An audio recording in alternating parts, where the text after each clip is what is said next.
அல்லாவே ஆண்டுடைய மகத்தான பெரிய கிருபையினால நேற்று ஒரு காரியத்தை ஆண்டவர் செய்து கொடுத்தார். என்னுடைய வாழ்க்கையில் ஒரு மைல்கல். நான் ஆண்டுடைய ஊழியத்தை கிட்டத்தட்ட 93 செய்து வருகிறேன். 93 நிறைய கவுன்சிலிங், எவ்வளோ பேர் டாக்டர் போனவங்க, கணவன் மனைவி பிரச்சனை, பிள்ளைகளுடைய பிரச்சனை, இப்படி குடும்பத்தில் தகராறு, தற்கொலை நோக்கி போறவர்கள், இவர்கள் மத்தியில் ஆண்டவர் எடுத்து உபயோகப்படுத்தி கவுன்சிலிங் ஊழியத்தை அதிகமாக செய்ய எனக்கு பயிற்றுவித்தார். நான் எதுவும் கவுன்சிலிங்லாம் படிக்கல, சைக்காலஜி தான். நான் டிப்ளமா இன் ஃபார்மசி படித்ததில் சைக்காலஜி ஒரு சப்ஜெக்ட் இருக்குது, அதை படிச்சிருக்கிறாராம். அதன் பிறகு அதுக்காக வேண்டி நான் எந்த ஒரு படிப்பும் படிக்கலை. ஆனால் ஆசை, நம்ம அந்த கவுன்சிலிங் படிப்பு படித்து முறையாக படித்து நம்ம முறையாக கவுன்சிலிங் கொடுக்கணும் அப்படின்னு நான் 30 வருஷமாக ஆசைப்பட்டது. அது கடந்த போன வருடம் இந்த ஹர்ஷா கவுன்சிலிங் அகாடமி என்ற ஒரு அகாடமியில் அவருடைய காரியத்தை பார்த்து நான் சேர்ந்து ஒரு வருடமாக இந்த படிப்பை முடித்து நேற்று கிராஜுவேஷன் பட்டமளிப்பு விழா நேற்று நடந்தது. கர்த்தருக்கு ஸ்தோத்திரம். கர்த்தருக்கு இதை அர்ப்பணிக்கிறேன்.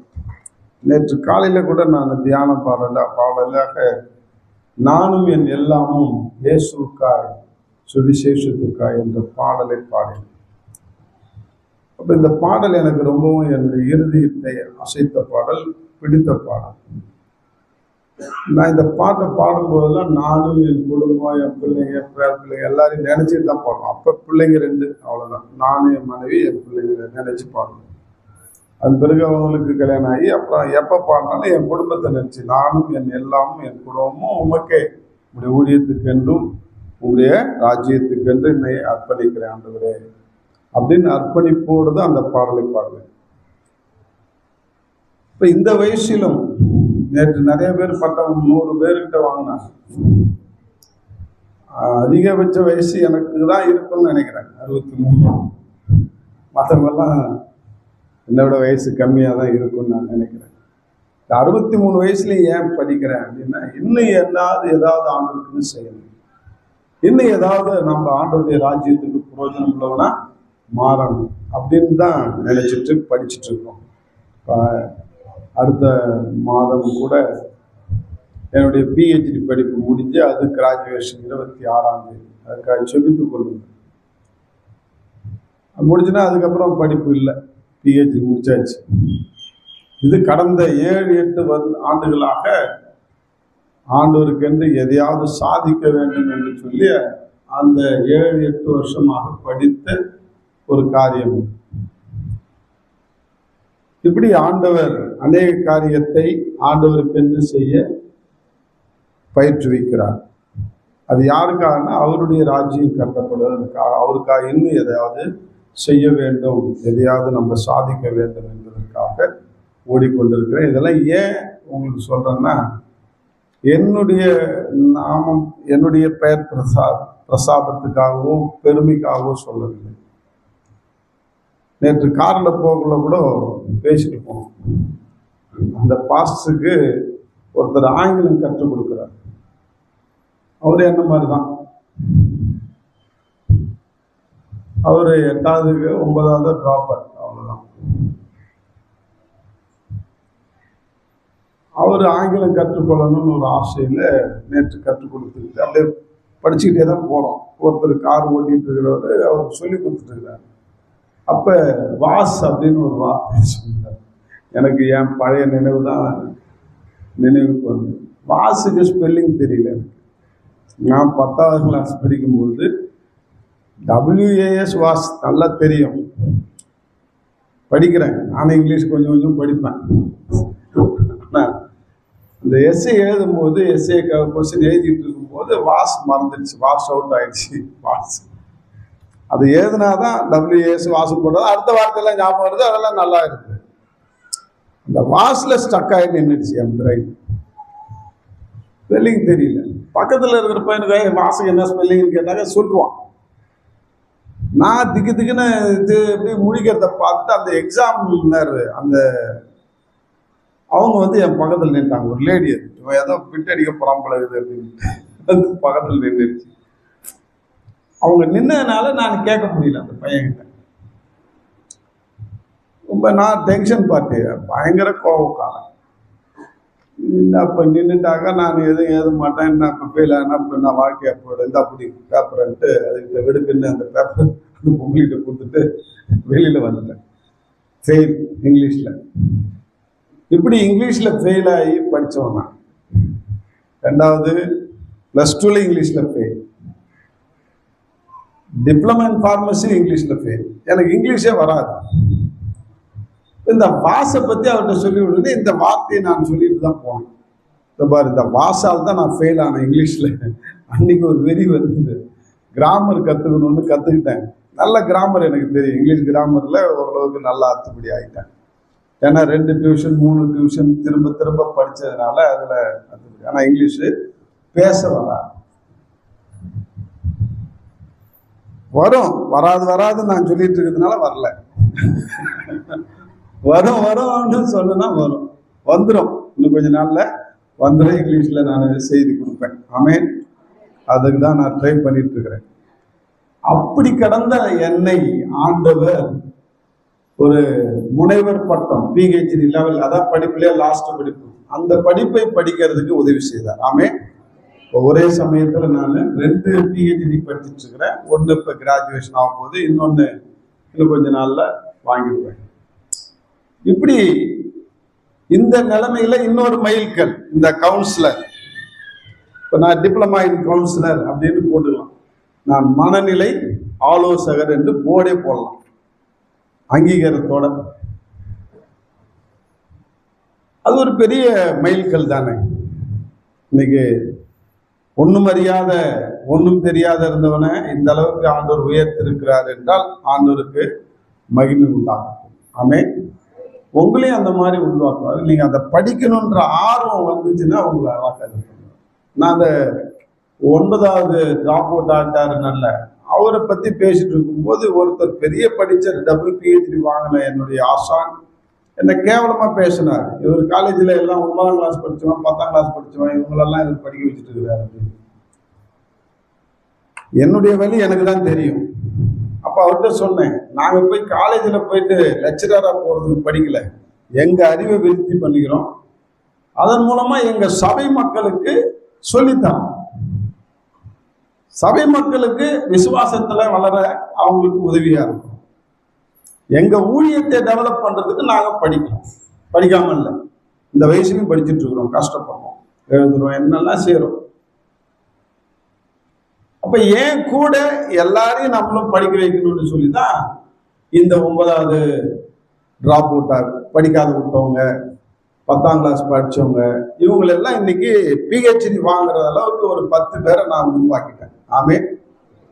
இப்ப நான் மட்டும் படிச்சா போதாது, என்னோட கூட 10 பேர் நீங்க டிராவல் பண்ணி என்ன செய்யுங்க, முனைவர் பட்டம் வாங்குங்கன்னு சொல்லி நான் அறிந்த நல்லதை அடுத்தவங்க சொல்றேன். நான் ஒன்னிமா வாழணும்னு நான் நினைக்கல, ஒன்னிமா முன்னேறணும்னு நான் நினைக்கிறேன். என்னோட கூட 10 பேர் என்ன செய்யணும், முன்னுக்கு வரணும், ஒரு நல்ல விஷயத்த 4 பேருக்கு சொல்லணும். அதுதான் என்னுடைய எய்மாக இருந்தது. நான் கற்றுக்கொண்ட விஷயம் 10 பேருக்கு தெரியும், நான் பெற்ற பலன் அனைவருக்கும் இருக்கும். ஒரு பழமொழி கூட இல்லைல்ல நம்ம இதுல, யான் பெற்ற இன்பம் வையகம் பெறுகிறது. நான் பெற்ற பலன் அடுத்தவங்களுக்கு தெரியும். அதே தான் இயேசு.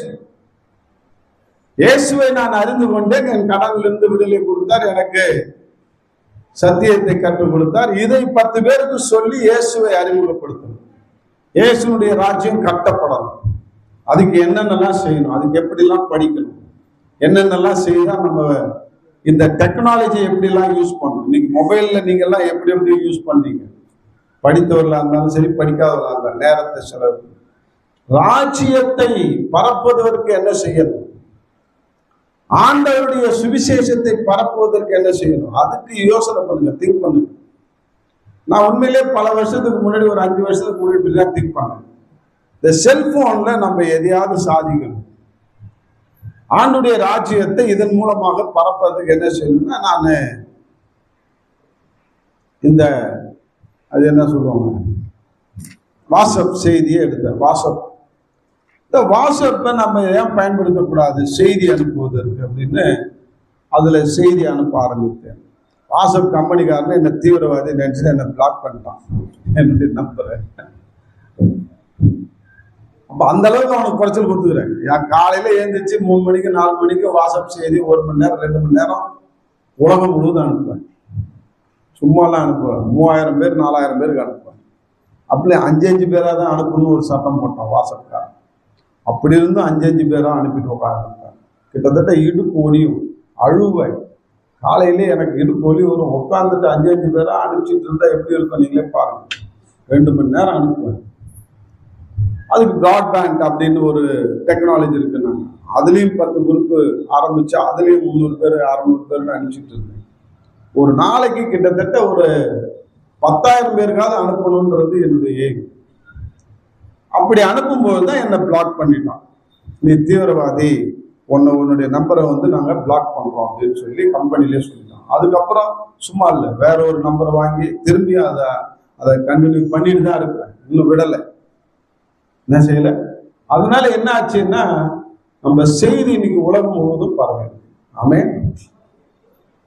நிறைய பேர் கேட்குறாங்க.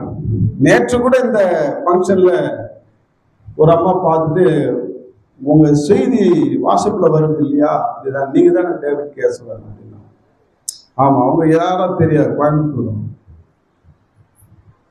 பாருங்க, அநேகருக்கு போது, அநேகர் கேட்குறாங்க, அநேகர் பலன் அடைகிறாங்க. அது போதும் எனக்கு. அப்ப இந்த கையில இருக்கிற டெக்னாலஜி வைத்து, நம்முடைய அறிவை வைத்து, நம்முடைய படிப்பை வைத்து ஆண்டுடைய ராஜ்யத்தை இன்னும் என்ன செய்யணும், பரப்பணும். அதுதான் என்னுடைய எய்ம். அதுக்குதான் இவ்வளவு கஷ்டப்படுறோம், இவ்வளவு பாடுபடுறோம். அன்பாலே நீங்களும் அப்படி செய்யுங்க. கர்த்தர் உங்களை ஆசீர்வதிப்பார். உங்க நாலேஜ் என்னை விட நீங்கள்லாம் அறிவாளிகள், அப்படிதான் நான் நினைக்கிறேன். என்னிலும் மேன்மையாக உங்களே எண்ணுகிறேன். உங்களுக்கு நிறைய நாலேஜ் கொடுத்துருக்கிறார், என்ன மாதிரிலாம் இல்லை. இப்ப நீங்க ஆண்டவருக்கு என்று எதையாவது சாதிக்க வேண்டும், நான் பெற்ற இந்த நல்லதை எப்படியாவது 10 பேருக்கு கொண்டு போய் சேர்க்க வேண்டும் என்று சொல்லி நீங்களும் அவங்களை ஒப்பு கொடுங்க. ஆட்டோமேட்டிக்கா உங்களை ஆண்டவர் அழகா மோல்டு பண்ணுவார். எனக்கு அப்படிதான் செஞ்சார். இதை நான் ஆசைதான் பட்டேன்.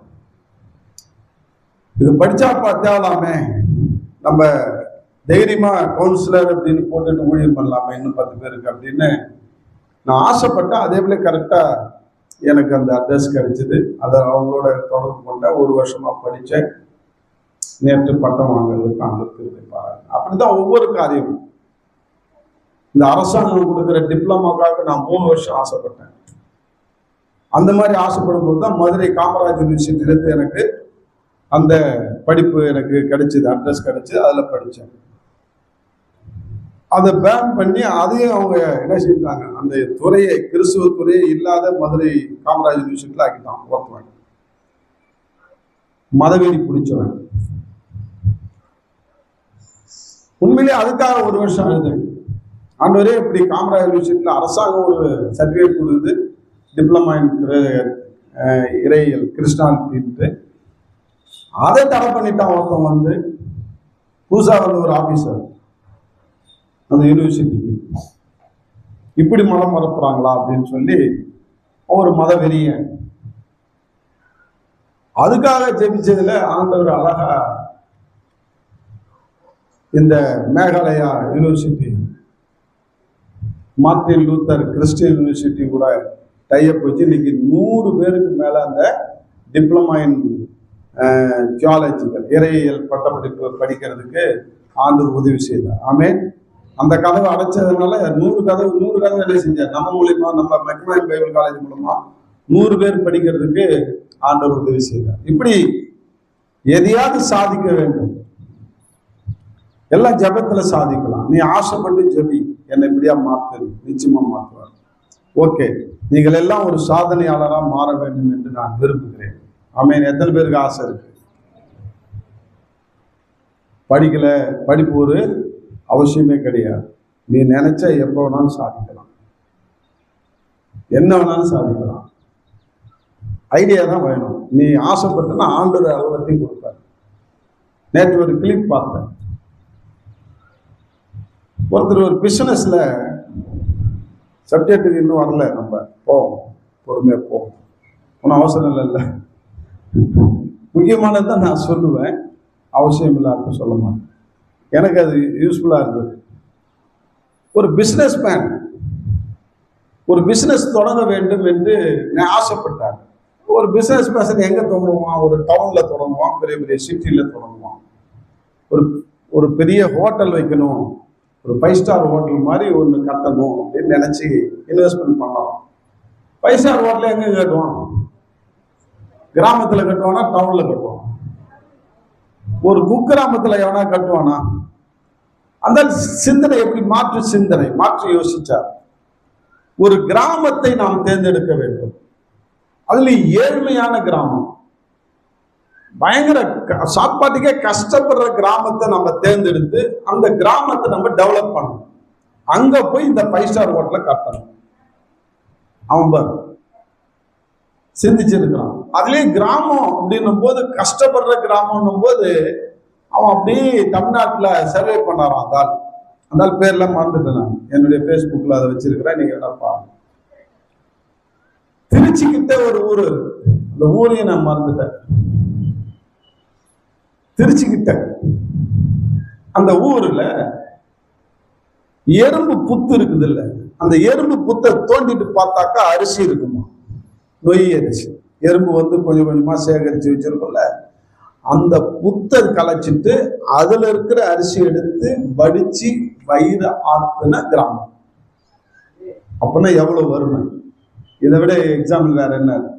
எறும்பு புத்தை தோண்டி அதுல இருக்கிற நொய்யை எடுத்து சாப்பிட்டு வயிறு பசி ஆத்திக்கிட்ட கிராமத்தை தேர்ந்தெடுத்தார். இந்த கிராமத்தை நான் டாலர் கிராமமா மாத்த போறேன்னு. என்ன கிராமமா? டாலர்ல விளையாடுற கிராமமா மாத்த போறேன்னு சொல்லிட்டு யோசிச்சு அந்த கிராமத்துல போய் 50 அறைகள் கொண்ட ஒரு 5 ஸ்டார் ஹோட்டல் கேடர்ல ஒரு ஹோட்டல் கட்டுறாரு. எல்லாம் ஃபாரினர்ஸ் வந்தா தங்கணும். அங்க வேலை செய்யறதுக்கு அந்த கிராமத்து மக்களை வேலைக்கு எடுத்தாரு. எல்லாம் A to Z எல்லா வேலைக்கும், காய்கறி வெட்டுறதுல இருந்து, சமைக்கிறதுல இருந்து, பெட்டு போறது, அந்த ரூம் மெயின்டைன் பண்றதுல இருந்து எல்லாம் அந்த கிராமத்து மக்களுக்கு வேலையை கொடுத்தாரு. வேலை வாய்ப்பு கிடைச்சதா கிராமத்து மக்கள்லாம். அடுத்தது என்னாச்சு? இப்ப ஃபாரினர்ஸ் எல்லாம் கிராமத்தை நோக்கி வர ஆரம்பிச்சாங்க. டவுனுடைய காரியெல்லாம் அவங்களுக்கு போர் அடிச்சு போச்சு. நம்ம கிராமத்துல போய் நம்ம தங்கி கொஞ்சம் பீஸ்ஃபுல்லா இருப்போம், கிராமத்து அட்மாஸ்பியரை கொஞ்சம் அனுபவிப்போம் அப்படின்னு சொல்லிட்டு ஆசைப்படுற ஃபாரினர்ஸ் அங்க அந்த ரூம்ல தங்க ஆரம்பிச்சாங்க. இப்ப இந்த மாட்டு வண்டி, எருமாடு மேய்க்கிறது, குதிரை, இதெல்லாம் பார்ப்பாங்களா இல்லையா? கழுது எல்லாம். இந்த மாட்டு வண்டியில நீ ஓட்டுறதுக்கு, டிரைவ் பண்றதுக்கு உனக்கு கத்துக்கிறதுக்கு ஆசையா இருக்குதா? இந்த மாட்டு வண்டியில உட்காந்து மாடு ஹைன்னு அந்த ஃபாரினர்ஸ் ஓட்டுறதுக்கு அது ஒரு ஜாலி, ஆசைப்படுறான். மாட்டு வண்டி ஓட்டுறதுக்கு பழகணும்னா $25. எத்தனை டாலர்? $25. அப்ப $25 கொடுத்துட்டு அவன் என்ன செய்வான்? மாட்டு வண்டியை ஓட்டி இருப்பான். இப்ப இந்த மாட்டு வண்டி வச்சிருவனுக்கு எத்தனை டாலர் வருமானம் வந்துருச்சு? $25 ஒரு மணி நேரத்துக்கு. 3 ஃபாரினர்ஸ் ஏறி மாட்டு வண்டியை ஓட்டினாலே ஒரு நாளைக்கு என்ன ஆச்சு? 4 ஃபாரினர்ஸ் இருந்தாலே $100 சம்பாதிச்சிட்டாங்க இல்லையா? $100னாக்கா இன்னைக்கு ஒரு டாலர் $100 வச்சுக்கோ, எவ்வளோ? 1000 ரூபாய் சம்பாதிச்சிட்டான். இப்படி ஒவ்வொருத்தனுக்கும் ஒவ்வொரு காரியத்தை காமிச்சு அந்த போட்ல போனா ஒரு டாலர், $25, எல்லாத்துக்கும் மினிமம் $25. அந்த ஃபாரினுக்கு $25 ஒன்றும் பெரிய காசு கிடையாது. அவன் என்ன செஞ்சான்? வந்தான், நல்லா கிராமத்து சூழல அனுபவிச்சான், சாப்பிட்டான், அந்த கிராமத்து சமையலை சாப்பிட்டான், அந்த ஹோட்டலை பார்த்தான், அந்த நீரோடைய பார்த்தான், அந்த குளத்தை பார்த்தான், குட்டையை பார்த்தான், மாட்டு வண்டியை பார்த்தான், குதிரையை பார்த்தான். இப்படி இன்னைக்கு அந்த கிராமம் டாலர்ல பெரிய பணக்காரன் நல்லா மாறிடுச்சு. இப்ப இங்க நடக்குது, திருச்சிக்கிட்ட நடக்குது. இதெல்லாம் வெளியில தெரியல பாருங்க. அப்ப அவனுடைய மாற்று சிந்தனை ஒரு கிராமத்தையே என்ன செஞ்சுது? பணக்காரனா மாத்திடுச்சு இல்லையா? அவன் மட்டும் பணக்காரன் ஆகணும்னா அவன் எங்க வச்சிருக்கலாம்? சென்னையில போய் வச்சிருக்கலாம், திருச்சியில 5 ஸ்டார் ஹோட்டல கட்டியிருக்கலாம், எத்தனையோ ஹோட்டல் இருக்குது. ஆனா அவன் ஒரு கிராமத்தை தேர்ந்தெடுத்து அந்த கிராமத்தை முன்னேற்றம் பண்ணணும் அப்படின்ட்டு அந்த கிராமத்துல இருக்கிற மக்கள்லாம் இன்னைக்கு நல்லா வாயார சாப்பிட்டுட்டு நல்ல வசதி வாய்ப்போடு இருக்கிறாங்கன்னா அந்த ஒரு ஹோட்டல் இன்னைக்கு அது 150 பெட்டு கொண்ட ஹோட்டலா மாறிடுச்சான். எத்தனை ஹோட்டலு? 150 பெட்டு கொண்ட ஹோட்டல். 50 பெட்ல ஆரம்பிச்சான் கிராமத்து சூழல்ல. இப்படி நான் யோசிச்சேன், இவன் இப்படி பணம் சம்பாதிக்கிறதுக்கு இப்படி மாற்றி யோசிக்கிறான்னா ஆண்டுடைய ராஜ்யத்தை பரப்புறதுக்கு நாம ஏன் மாற்றி யோசிக்க கூடாது? ஆமே, ஏன் நம்ம ஒரு கிராமத்தை தத்தெடுக்க கூடாது? ஏன் ஒரு கிராமத்துல இந்த சுவிசேஷத்தை சொல்லி இன்னைக்கு அவர்களை இந்த நரகத்துக்கு தப்பி வைக்க கூடாது? நம்ம அதுக்கு மெனக்கிடல, நம்ம அதை சிந்திக்கல, மாற்றி யோசிக்கல. போங்க, ஒரு கிராமத்துக்கு நீங்க போங்க, ஆண்டவர்கிட்ட கேளுங்க, ஜெபம் பண்ணுங்க, ஆண்டவரே இந்த கிராமத்தை எனக்கு கொடுங்க, இந்த கிராமத்துல நான் உள்ள போய் அந்த கிராமத்து மக்கள் எல்லாம் விழிப்புணர்வு கொண்டு வந்து எப்படியாவது நரகத்துக்கு தப்பி அவங்களெல்லாம் நான் பரலோக ராஜ்யத்துல கொண்டு போய் சேர்க்கணும்னா என்னை மாற்றுங்கன்னு சொல்லி நீ ஜெபம் பண்ணு, ஆசைப்படு. அதுக்காக ஒரு வருஷம் அந்த கிராமத்தை போய் சைட்ல விசிட் பண்ணு, அந்த கிராமத்தை சுத்தி நடந்து ஜெபம் பண்ணு, தெருவா போய் ஜெபம் பண்ணு, வீடு வீடா உட்காந்து ஜெபம் பண்ணு. சத்தியத்தை சொல்லாத முதல் ஒரு பழக்க வழக்கத்தை ஏற்படுத்திக்கொள். அந்த கிராமத்தை சுத்து, அது எப்படியாவது நான் சொந்தமாய் கொள்ளணும் ஆண்டவரேன்னு சொல்லு. நீ ஜெபிக்க ஜெபிக்க எப்படியாவது வடிவாசலை திறப்பாராங்க. ஆமே, ஏதாவது ஒரு காரியத்தை எடுத்துக்கிட்டு போ அந்த கிராமத்துக்கு. சும்மா கூட போ கொஞ்ச நாளைக்கு, அப்புறமா ஏதாவது ஒரு திங்ஸ் எடுத்துக்கோ. நான் அதை சொன்ன ஏற்கனவே நான் சொல்லியிருக்கேன், ஒரு சோப்பு இல்லை ஏதாவது ஒரு சபினா பவுடர், இந்த மாதிரி ஒரு வீட்டில் தயார் பண்ண தின்பண்டங்கள் இதை எடுத்துக்கிட்டு ஒரு சேல்ஸ் பண்ற மாதிரி போ அந்த கிராமத்துக்கு. ஊர் ஊடா உட்காந்து ஜோம் பண்ணு. பால் இந்தியா போய் கேளு, ஏமா முறுக்கு எல்லடா வச்சுக்கிறேன் வாங்கிக்கம்மா, நாங்கள் வீட்டிலே செய்கிறோம்மா. உண்மையிலே நேற்று ஒரு நியூஸ் பார்த்தேன், ஒரு கணவன் மனைவியாக போகிற திருமணமாக போகிற திருமண தம்பதியர் பெண்ணுக்கும் மாப்பிள்ளைக்கும் நலங்கு வைக்கிறாங்க ஒரே வீட்டில், ஒரே இடத்துல நடந்தது. நார்த் இந்தியாவில்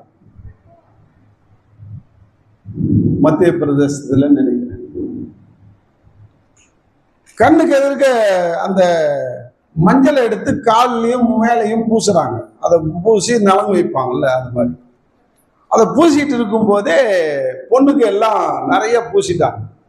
அது நல்லா அப்புறாங்க, அப்படியே எடுத்து மூஞ்சில் அப்புறாங்க, உடம்புல கையில காலில் எல்லாம் அப்புறாங்க. இந்த மஞ்சள் எடுத்து பூசுறாங்க. பூசிட்டு இருக்கும் போதே அவளுக்கு அலர்ஜி ஆயிடுது பொண்ணுக்கு.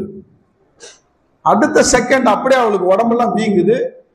ஜஸ்ட் ஒரு 5 நிமிஷத்துல செத்துட்டான்.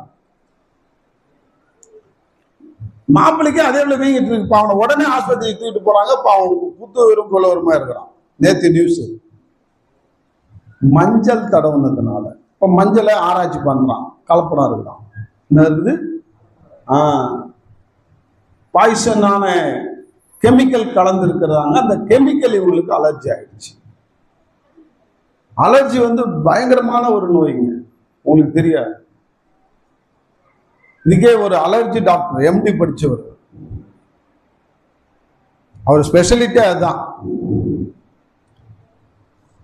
சாப்பாடு டேபிள்ல மத்தியானம் மீன் சாப்பிட்டார். சாப்பிட்டா 5 நிமிஷம் அடுத்து அவர் ஏந்திரிச்சு, அது அலர்ஜி ஆயிடுச்சு. அது ஏந்திரிச்சு போய் மாத்திரை போடுறதுல ட்ரக்கே அவுட் ஆயிடுச்சு, வீங்கிடுச்சு, செத்துட்டார். ஒரு டாக்டர், எங்க டாக்டர் அடிக்கடி சொல்லுவார், அவர் பேரை சொல்லி. இந்த டாக்டர் ஜஸ்ட் சாப்பிட்டுட்டு இருக்கும்போது அந்த மீன் அலர்ஜி ஆகி தொண்டை வீங்கி மூச்சு குழல் திணறு ஏற்படுத்தி அங்கே ஸ்பாட் அவுட். அலர்ஜி சாதாரணது கிடையாது. தொண்டை பிடிச்சிருச்சுனாக்கா அது செத்து போயிடுவாங்க. எனக்குலாம் அது மாதிரி ஆயிருக்கு. நைட்டில் 1 மணிக்கு 2 மணிக்கெல்லாம் நான் மாத்திரையை போட்டிருக்கேன். அலர்ஜி பேஷண்ட்டு நாங்கள்லாம். ஒரு சில கெமிக்கல் ஆகாது, சில ஃபுட்டு சாப்பாடு ஆகாது. பேரசிட்டமால் கூட சில பேருக்கு அலர்ஜி வரும். இன்னைக்கு நம்மலாம் உயிரோடு இருக்கிறோம்னா அது ஆண்டுடைய சுத்த கிருபை. ஆமே. இப்ப இந்த மாதிரி நம்ம மாற்றி யோசிக்கணும். நாங்க ஒரிஜினலா செஞ்சோம். ஒரு தம்பி வந்தார், ஒரு நம்ம சகோதரர், நான் மஞ்சள் நானே பயிரிட்டு ஆர்கானிக் முறையில் எந்த கெமிக்கலும் அழிக்காம நானே அந்த மஞ்சளை காய வச்சு அரைச்சி வீட்டில் எந்த கலப்படம் இல்லாத மஞ்சள் தூள்னு எடுத்து வந்து கொடுத்தாரு.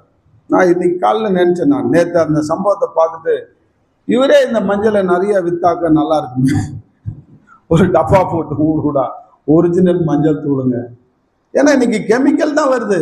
அந்த மசாலா இந்த மசாலா எல்லாம் நம்ம கெமிக்கலை தின்னுட்டு கிடக்குறோம். அது கெட்டு போகக்கூடாது, வண்டு வைக்கக்கூடாதுன்னு கெமிக்கலை கலக்கிறோம். அந்த கெமிக்கல் உடம்புக்கு சுகாதாரத்துக்கு கேடு. நம்ம இனிமே அந்த இது பழசுக்கு போவோம். கொஞ்சம் யோசிப்பாரு. அந்த மாதிரிலாம் இந்த மாதிரி ஃபுட்டெல்லாம் எடுத்துக்கிட்டு ஒரு வீடாக போய் உட்காந்து ஜோம் பண்ணிட்டு சத்தியத்தை சொல்லிட்டு எதையும் சேல்ஸ் பண்ணிட்டு வாங்க.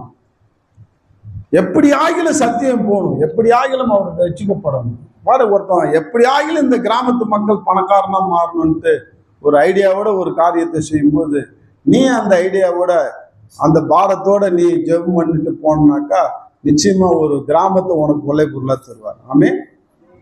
நாம தான் மெனக்கிட்டு கிடையாது. நாம வெந்ததை தின்ட்டு விதி வந்தா போயிட்டு இருக்கிறோம், செத்து போயிட்டு. வெந்ததை தின்றோம். நமக்கு அவன் எப்படி போனா எனக்கு என்ன, நான் தின்னணும், நான் சர்ச்சை வரணும், நான் பரலோகத்துக்கு போகணும், அப்படிதானே சுயநலமா வாழ்ந்துட்டு இருக்கிறோம். வாழாத, சுயநலமா வாழாத. ஆண்டவர் அவங்களை அருவருக்கிறார். அதனால நல்லபடியா வாழு, ஆண்டவர் உன்னை ஆசீர்வதிப்பார். ஆமே. சரி, நம்ம சப்ஜெக்டுக்கு போவோம். அரை மணி நேரத்தில் முடிப்பேன்னா எனக்கு தெரியாது. இப்ப யார் பாக்கியவான், இதுதான் தலைப்பு. சொல்லுங்க, யார் பாக்கியவான்? யாரோ பாக்கியவான் இருக்கட்டும், நான் இல்லை அப்படின்றியா? இந்த யார் பாக்கியவான் உடனே நீ என்ன செய்யணும்? நான் பாக்கியவனாய் மாறணும். சொல்லுங்க. நான் அப்படிலாம் கேட்கும் போதே, செய்தி கேட்கும் போதே நான் ஒப்பு கொடுப்பேன். செய்தி கேட்கும் போதே நான் கொஸ்டின் கேட்பேன். செய்தியை கேட்டுக்கொண்டிருக்கும் போதே பரிசுத்த ஆவியானவர்கிட்ட சண்டை போடுவேன். செய்தியை கேட்கும் போதே என்ன பேசுங்க, என்ன நிரப்புங்கன்னு சொல்லுவேன். சும்மா புண்ணாக்கு மாதிரி உட்காந்து செய்தி கேட்க மாட்டேன். ஒரு எருமாடு மாதிரி செய்தி கேட்க மாட்டேன். ஷார்ப்பா உட்காந்து செய்தி கேட்பேன். செய்தி கேட்கும் போதே அழுவேன். செய்தி கேட்கும் போதே உணர்ச்சி வசப்படுவேன். செய்தி கேட்கும் போதே ஆண்டவரை உண்டல்னு ஆக்குவேன். அதே போல நீ செய்தி கேட்கும் போது அந்த மாதிரி சும்மா புண்ணாக்கு மாதிரி பார்த்துட்டு உட்காந்து கேட்கலாம். இந்த காதில் வாங்கிட்டு இந்த காதில் விட்டுறா. செய்தி கேட்கறதே எதுக்கு அப்படின்னாக்கா, நீ நானும் உருப்பொண்ணும் பாக்கியவனாய் மாறணுன்றதுக்கு தான் இப்படிப்பட்ட செய்தியை ஆண்டவர் கொடுக்குறாரு. ஆமே. நல்லா புரிஞ்சுக்க. நேற்று கூட நான் ஒரு காரியத்தை தியானம் பண்ணேன். என்னன்னா, இப்ப கிறிஸ்தவர்கள் அல்லாதவர்கள் அவங்களும் பக்தி மார்க்கத்தில் இருக்கிறாங்களா இல்லையா? ஹலோ, நாமெல்லாம் இருந்தோமா இல்லையா? நாமெல்லாம் கிறிஸ்துவ அல்லாருதான். நம்ம என்ன பிறப்பில் இந்த கிறிஸ்துவன் இல்லை. நம்மளாம் பாதியில தான் கிறிஸ்தவன் ஆனோம். அந்திபத்தில் ஆதியில கிறிஸ்தவன் இல்லை, பாதியில கிறிஸ்தவன். என் ஃப்ரெண்டு சொல்லுவான், ஏய் பாதி கிறிஸ்தவன் இங்க வா அப்படின்வான். ஏன்னா பாதியில நான் கிறிஸ்தவன் ஆனா, அவர் ஆதியில கிறிஸ்தவன் ஆன, அவங்க அம்மா அப்பா தலைமுறையா கிறிஸ்தவன். சௌரிமுத்துன்னு பேர் அவருக்கு. ஏன்னா அவர் கொசவ பெருமாள்னு வரும். நான் 8ஆம் கிளாஸ்லயோ 9ஆம் கிளாஸ்லயோ கேசவ பெருமாள்னு எழுதுறதுக்கு கோசவ பெருமாள்னு போட்டேன். கேல கால் வாங்கிட்டேன். எனக்கு தமிழும் தெரியாது, இங்கிலீஷும் தெரியாது. நான் மக்கு தான். அன்னையிலிருந்து அவர் என்ன கோசவ பெருமாள் தான் கூப்பிடுவார் இன்னை வரைக்கும். ஏய் கோசவ பெருமாள் என்ன நல்லா இருக்கிறியா அப்படின்வார். அவர் பேர் சௌரிமுத்து, நல்லா இருக்குடா அப்படின்னு. அவரு என்ன அடுத்து பாதி கிறிஸ்தவனவா அப்படின்னு. அவர் ஆதி கிறிஸ்தவனா, ரோமன் கேத்தலிக்கு அவரு. இப்ப பாதியில கிறிஸ்தவன் ஆனோம். அதுக்கு முன்ன வரைக்கும் நம்ம பக்தியா இருந்தோம். நல்லா புரிஞ்சுக்கோ. ஒரு கோயில் போகாத கோயில் கிடையாது. போனோமா இல்லையா? ஹலோ, நம்மளை வச்சே பேசுவோம். போகாத கோயில் கிடையாது. போனோமா இல்லையா? அங்க ஏதாவது போதிச்சாங்களா? ஏதாவது போதிச்சாங்களா? எதுவும் கிடையாது. நமக்கு புரியாத மந்திரத்தை சொல்லுவார் ஒருத்தர் உட்காந்து சிந்து வச்சுக்கிட்டு இல்லையா? நமக்கு அப்படின்னு அப்படியே பயப்பட்டு அப்படியே நின்றுட்டு அப்படியே குடும்பத்தை வாங்கிட்டு விட்டுக்கிட்டு என் பேர்ல அர்ச்சனை பண்ணுங்க கேசவன் அப்படின்னு.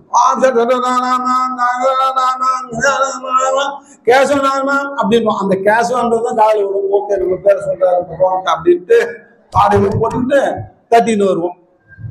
உண்மைதானுங்க. நான் அப்படிதான் செஞ்சேன். என்ன பேசினாரு என்ன சொன்னாருன்னு எனக்கு விளங்காது. அந்த கேசவ நாயமாரு அந்த கேசவ மட்டும் உழுது. ஆஹா, நம்ம பேரை சொல்லி ஏதோ சாமி கிட்ட சிபாசு பண்றாருன்னு நினைச்சுக்கிட்டேன் நான். வந்துடும், செல்வம்லாம் வந்துடும், நமக்கு ஆசீர்வாதம்லாம் வந்துடும். ஒரு டேஷும் வரல, ஒரு டேஷும் வரல. அப்ப புரியாத ஒரு காரியத்தை சொல்லி நாம தாடையில போட்டுட்டு நம்ம கப்பல் தேத்திட்டு நம்ம காசு பணத்தை செலவு பண்ணிட்டு அந்த பக்தி பரவசத்துல வெளில வந்தோம். ஆனா இந்த பக்தி எப்படி இருக்குதுன்னா, உன்னை கூப்பிட்டு 1 மணி நேரம் பாட்டு பாடி ஆராதனை பாவம் எடுத்தார் 1 மணி நேரம் எடுத்தார். என்ன கத்துக்கிட்டேன்னு தெரியல. இவ உட்கார வச்சு 1 மணி நேரம் எதையும் சொல்றான், எப்படியாவது நீ முன்னுக்கு வரணும்ட்டு. என்ன கத்துக்கிட்டேன்னு தெரியல. இங்கதான் போதனை முறை இருக்குது. எங்க இருக்குது?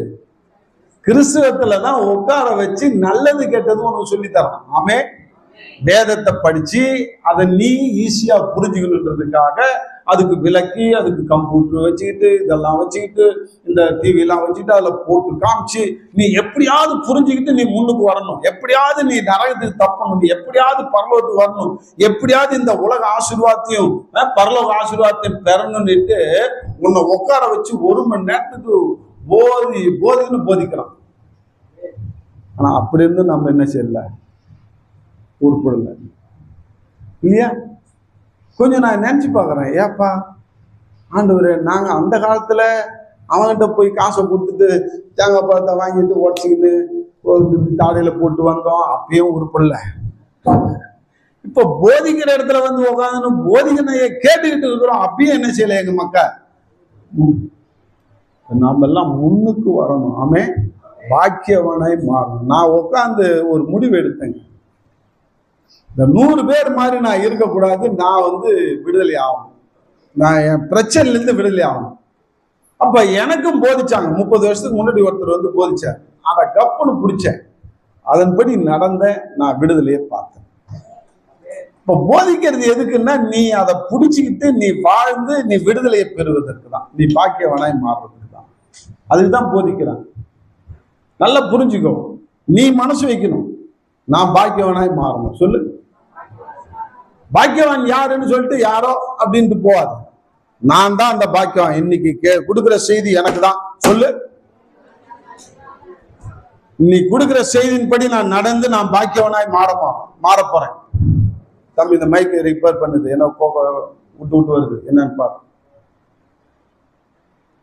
நான் பாக்கியவனாய் மாற வேண்டும், இந்த செய்தி எனக்கு தான் அப்படின்ற உணர்வோடு நீ உட்கார்ந்து இந்த செய்தியை கேட்டனா நிச்சயமாக உன்னுடைய வாழ்க்கை மாறும். ஆமே, இன்னைக்கு யார் பாக்கியவான் அப்படின்ற கேள்வியை தான் எனக்கு கொடுத்தார். அதுக்கு பதில் எங்க இருக்கு அப்படின்னாக்கா, லூக்கா எழுதின சுவிசேஷம் 12ஆம் அதிகாரம் 43வது வசனத்துல இருக்குது. படிங்க. எஜமான் வரும்போது அப்படியே செய்கிறவனாய் காணப்படுகிற ஊழியக்காரன் பாக்கியவான். இப்ப ஒரு பதில சொல்றார், யார் பாக்கியவான் அப்படின்னு ஒரு வார்த்தை கேட்டோம், கேள்வி. அதுக்கு பதில் எங்க இருக்குன்னு கண்டுபிடிக்கும் பொழுது லூக்கா 12ஆம் அதிகாரம் 43வது வசனத்துல இப்படியாக எழுதி வச்சிருக்கிறார் ஆண்டவர். என்னன்னா, எஜமான் வரும் பொழுது, சொல்லுங்க, எஜமான் நமக்கு யாரு? இயேசு ஆண்டவர் தான். இப்ப அவர் வரப்போறேன்னு சொல்றாரு, சொல்லிட்டு போயிருக்கிறார். நிச்சயமா அவருடைய வருகையை எதிர்பார்த்துட்டு இருக்கிறோம். எஜமான் ஒரு நாள் வரப்போறார் மத்திய ஆகாயத்துல. அவர் வரும் பொழுது எப்ப வருவான்னு தெரியாது, என்னைக்கு வேணாலும் வரலாம், நாளைக்கு வரலாம், இன்னைக்கு வரலாம், எப்ப வேணாலும் அடுத்த நிமிஷம் கூட வரலாம், இன்னும் 10 வருஷம் சென்று கூட வரலாம். அது ஐ டோன்ட் நோ, அவரே அறியல, நானே எனக்கே தெரியாது, பிதாவை தான் தெரியும்ட்டார். அப்ப அவர் வரும் பொழுது அப்படியே, சொல்லுங்க, அப்படியே சொல்லுங்க. உங்க பைபிள் வந்து அதை அப்படியே கட்டம் போடுங்க. அதை கட்டம் போட்டு ஒரு கொஸ்டின் மார்க் எப்படியேன்னு எழுதுங்க. சும்மா பைபிளை வந்து நீங்க புத்தம் புதுசா வச்சிருக்காதீங்க, படிச்சு கிழிங்க. நல்லா படிச்சு கட்டம் போட்டு கிழிங்க, எல்லாம் கலர் பென்சில்ல போட்டு கிறுக்குங்க. என் பைபிள் தான் அப்படிதான். இப்ப இன்னொரு பைபிள் மாத்த போறேன், இப்ப முடிஞ்சு போச்சு இந்த பைபிள், ஆயில் கிழிச்சிட்டு வருது. அப்படியே அப்படின்னும் பொழுது அதுல ஒரு கட்டம் போட்டு உனக்குள்ளார ஒரு கேள்வி எப்படியே, அப்படியே செய்கிறவன், அப்படியே செய்கிறவனாய் காணப்படுகிறவன் பாக்கியவான். எப்படி செய்கிறவன் கேள்வி கேட்கணுமா இல்லையா? நான் இன்னைக்கு கேட்டேன், அதனால்தான் இந்த செய்தி கிடைத்தது. எனக்கு இந்த செய்தி கொடுத்தது எனக்கு ரொம்ப மகிழ்ச்சி ஆயிடுச்சு. இது உங்களுக்கும் யூஸ்ஃபுல்லா இருக்கும். எல்லாருக்கும் இதை கேட்கிற அத்தனை பேருக்கு இது பயனுள்ளதா இருக்கும். ஏன்? நாம பாக்கியவனாய் மாறுறதுக்காக முயற்சி பண்ணிட்டு இருக்கிறோம். பாக்கியவனாய் மாறுறதுக்காக என்னென்னவோ நம்ம செய்துகிட்டு இருக்கிறோம். அப்படியே செய்கிறவனாய் காணப்படுகிற ஊழியக்காரன் பாக்கியவான்றார். எப்படியே அப்படின்ற ஒரு கேள்வி கேட்கும்போது பதில் எங்க இருக்குன்னு தேடினேன். அந்த 12ஆம் அதிகாரம், நிறைய அந்த 12ஆம் அதிகாரத்தை எடுத்து வாசிக்கும் போது ஒரு 9 காரியத்தை ஆண்டவர் வெளிப்படுத்தினார். எத்தனை காரியத்தை? அந்த 9 காரியம் தான் உங்களுக்கு சொல்லி தரப்போம். இந்த 9 காரியத்தை நீ நானும் செய்தோம்னா பாக்கியவனாய் மாறிடுமா? ஆமே. அந்த 9 காரியம் என்னென்ன அப்படின்னா உள்ளார 1 படிங்க, அந்த கோல்ல படிங்க. பயப்படுகிறவன் பாக்கியவான். எழுது இப்படி சொல்லுங்க. என்ன பயப்படுகிறவன்?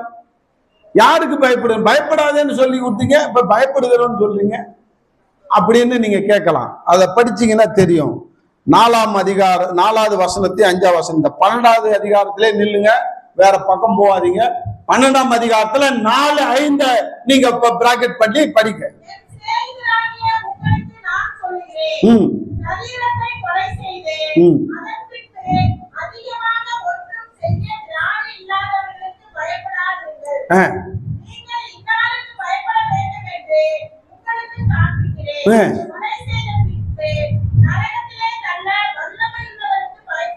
யாருக்கு பயப்படணும், யாருக்கு பயப்படக்கூடாது அப்படின்னு சொல்லி தர்றார். அப்ப இருங்க, போதும் 2 வசனத்துக்கு தான் சொல்றேன். யாருக்கு பயப்படக்கூடாதா? உன்னை கொலை பண்ணி போடுறவனுக்கு பயப்படாது. உன்னால மிஞ்சினா உன்னால கொலை, அவனால கொலை தான் பண்ண முடியும், உன் உசுரை தான் எடுக்க முடியும், அவனுக்கு பயப்படாது. மனுஷனுக்கோ பிசாசுக்கோ பயப்படாது.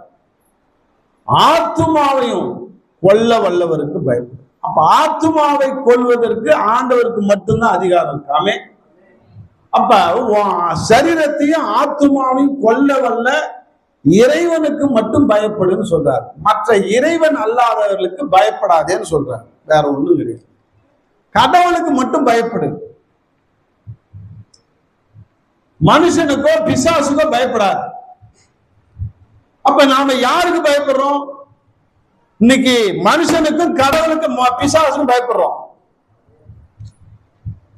யாருக்கு பயப்படுறோம்? பிசாசுக்கு பயப்படுறோம், மனுஷனுக்கு பயப்படுறோம். ஆனா ஆண்டவருக்கு துணிகரமா இருக்கிறோம், பயப்பட மாட்டோம். இங்க ஆண்டவர் சொல்றாரு, கடவுளுக்கு மட்டும் பயப்படும், மற்றவங்களுக்கு பயப்படாது. ஆமே.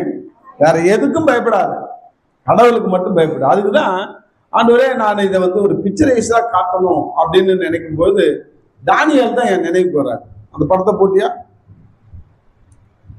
தானியேல் ஒரு சட்டம் போடுறாரு. ராஜா என்ன சட்டம்? என்ன, நான் வச்சிருக்கிற பொற்சிலையை மட்டும் நீ வணங்கணும் அப்படின்னு சொல்லி ஒரு சட்டம் போடுறாரு. அந்த பொற்சிலையை வணங்கலன்னா உன்னை சிங்கத்துக்கு போட்டுருவேன், இரையாக்கிடுவேன்ற சட்டம் அதுதான். நீ சட்டம் போட்டாலும் சரி, நீ இந்த சாவடிச்சிருன்னு சொன்னாலும் சரிதான், நான் உனக்கெல்லாம் பயப்பட மாட்டேன், ஏன் இறைவனுக்கு மட்டும்தான் பயப்படுவேன்னு சொல்லி அவர் டெய்லி ஆண்டவரை மட்டும் தொழுது கொண்டார். யாரை மட்டும் தொழுது கொண்டாரு? பொற்சிலைய தொழில ராஜாவுடைய சட்டத்தை மதிக்கல. அவரை பார்த்துட்டாங்க, காட்டி கொடுத்துட்டாங்க, இவரை சிங்கக்கோவையில போடணும்னு சொல்லி போட்டாங்க. போட்ட பிறகு அவர் செத்தாரா? சிங்கம் வாயை பொத்திக்கிட்டு இருக்குது, அவர் சாப்பிடவே இல்லை. அங்கேயும் போய் ஜெபம் பண்ணிட்டு இருக்கிறார். ஆமே.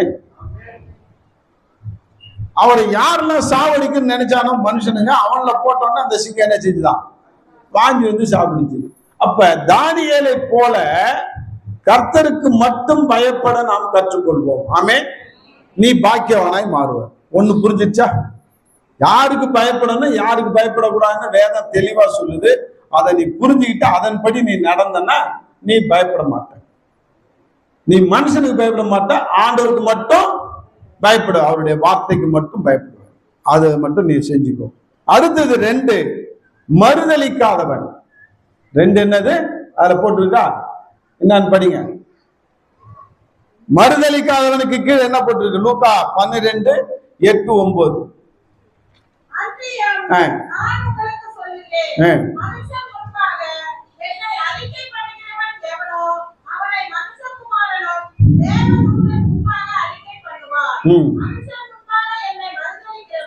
மனுஷனுக்கு முன்பாக இயேசு ஆண்டவரை மறுதளிக்கிறவன் ஆண்டவர் மறுதளிச்சிடும், எனக்கு தெரியாதுன்ற. நீ இயேசு ஆண்டவரை தெரியாதுன்னு மனுஷனுக்கு முன்னாடி சொன்னா, இயேசு ஆண்டவர் பரலோகத்துல எல்லாருக்கும் முன்னாடி உனக்கு தெரியாதுன்னு. அப்ப ஆண்டவரை மறுதளிக்காது, எந்த சூழ்நிலையும் மறுதளிக்கிறதுனா என்னன்னா, ஆண்டவரை தெரியாதுன்னு சொல்றது ஆண்டவருக்கு நமக்கு சம்பந்தம் இல்லாத நடந்துக்கிறது. இயேசு ஏற்றுக்கொண்ட, நீ கிறிஸ்டின் ஆயிட்ட, ஞானசானம் வாங்கிட்ட, எல்லாம் செஞ்சுட்டு சபைக்கு வர, ஆனா வெளியில எவனையா பார்த்தனாக்கா ஆண்டவருக்கு எனக்கு சம்பந்தம் இல்லைன்னு சொல்லாது. நான் ஆண்டவருடைய பிள்ளைன்னு வெக்கப்படாம சொல்லு, அறிக்கை. அப்ப வெக்கப்படாம அவரு முன்ன அறிக்கைடுவேன். அப்ப அதுக்கு யார போடலாம் அப்படின்னு நினைச்சேன். எந்த விஷயம் உங்களுக்கு காட்டுறதுன்னு பேதுரு தான் எனக்கு ஞாபகம். பேதுரு என்ன செஞ்சாரு, ஒரு இக்கட்டான பொசிஷன் வந்துச்சு, அவருக்கு உயிருக்கு ஆபத்தான ஒரு கட்டம், அவர் உயிர் போயிடும். அப்படிப்பட்ட ஒரு சூழ்நிலையில அவர் என்ன செஞ்சாரு, இயேசுவே மறுதளிச்சிட்டார். இயேசு யாருன்னு கேட்டார். எனக்கு அவருக்கு சம்மந்தம் இல்லையா? அந்த யாரியா? சத்தியம் பண்ணவும் சபிக்கவும் தொடங்கினான் இருக்கு. என்னதான் இல்ல, நேரம் இல்லாதனால நான் பகுதியை காட்டல. பேதுரு முடிச்ச உடனே நீ அவரு கூட தான் இருந்தா அப்படின்னு. யார் அவரு? இயேசுவா? யாருன்னு எனக்கு தெரியாது. இப்ப நம்மளுடைய சுயநலத்துக்காக இயேசுவை விற்காத, இயேசுவை யாருன்னு தெரியாதுன்னு சொல்லாது. அது நம்ம அன்னதினமும் மறுதளிச்சுட்டு இருக்கிறோம். நல்லா புரிஞ்சுக்கோ. நான் இதெல்லாம் விளக்கமா சொல்லணும்னா நீங்களாம் பயந்துருவீங்க. நான் மறுதளிக்கிறத பொறுத்து நான் பாலிஷா சொல்றேன். எப்படி மறுதளிக்கிறேன்னு சொல்லி ஒவ்வொரு சப்ஜெக்டையும் நான் 1 மணி நேரம் நடத்தணும். ஒவ்வொரு சப்ஜெக்டையும் 1 மணி நேரம் நடத்தணும். அப்பதான் உனக்கு புரியும் மறுதளிக்கிறதுனா என்னன்னு. இப்ப ஒரு உதாரணத்துக்கு சொல்றேன். நீ ஞானசானம் வாங்கணும்னா கை தூக்கு. இத்தனை பேர் இருக்கிறீங்க. ஆனா கொஞ்சம் திருப்பிக்கோ. கெசட்ல மாத்தினியா? மாத்தல. உன் ஜாதி சர்டிபிகேட்டை மாத்தினியான்னா மாத்தல. அரசாங்கம் என்ன சொல்லுது? ஞானசானம் மூலிகை எடுத்துட்டுன்னா, நீ எஸ்சி கேண்டிடேட்டா இருந்தனா, எஸ்சி பிரிவு, அதாவது தாழ்த்தப்பட்ட அல்லது ஆரிய திராவிடரா இருந்தன்னா, நீ ஞானசானம் எடுத்துட்டுன்னா சட்டம் சொல்லுது, அரசியல் சட்டம், இந்திய சட்டமும் சரி, தமிழ்நாட்டு சட்டமும் சரி, எல்லா சட்டமும் சரி, நம்ம நாட்டு சட்டம் சொல்லுது, நீ ஃபார்வர்ட் காஸ்ட், அதாவது பேக்வர்ட் கிளாஸ் ஆகிட்ட, பிசி ஆயிட்ட. என்ன ஆயிட்ட? ஆமா, எஸ்சியினுடைய தகுதி எழுந்துட்ட. இது சட்டம் சொல்லுது. ஆனா இன்னைய வரைக்கும் நம்ம எஸ்சின்னு சொல்லிட்டு உட்காந்து, யாராவது பிசின்னு நானு சர்டிபிகேட் வாங்கி இருக்கிறோமா? நான் இயேசுவை ஏற்றுக்கொண்டேன், நான் பிசி ஆகிறேன், இந்த என்னுடைய நாட்டு சட்டத்தின்படி நான் பிசி. எஸ்சிக்கு வரக்கூடிய சலுகை எனக்கு தேவையில்லையா? நீ குப்பையில போடியா? இயேசு எனக்கு போதியா? எந்த ஒரு மனுஷனாவது மனுஷியா சொல்றோமா? அப்படி சொல்லன்னா நீ மறுதளிக்கிறன்னு அர்த்தம். பேதுரு சத்தியமா எனக்கு தெரியாது இயேசுவை, அவருக்கு எனக்கு சம்பந்தமே இல்லைன்னு, அதுதான் மறுதளிப்பு நீ நினைச்சிட்டு இருக்கிற. அதுவும் மறுதளிப்பு தான். தான் உயிரை காப்பாத்திக்கிறதுக்காக இயேசுவை தெரியாதுன்னு சொன்னான். இப்ப நீ நானும் எப்படி மறுதளிக்கிறேன் தெரியுமா? சட்டத்தை ஏமாத்துறோம். அப்ப இயேசுவை ஏற்றுக்கொண்டு சட்டத்தை நீ ஏமாற்றினால், சட்டத்தை புறக்கணித்தால் நீ இயேசுவை மறுதளிக்கிறாய் என்று அர்த்தம். புரிஞ்சுக்கோ. இது ஒரு பதம் போதும். ஒரு சோறு, ஒரு பானை சோத்துக்கு ஹலோ, ஒரு சோறு போதும். ஒரு சோறு. அதுக்கப்புறம் நீ டெவலப் பண்ணி, நான் எங்கெல்லாம் மறுதளிச்சுக்கிறேன், நான் எப்படி எல்லாம் இயேசுவை மறுதளிச்சுக்கிறேன்.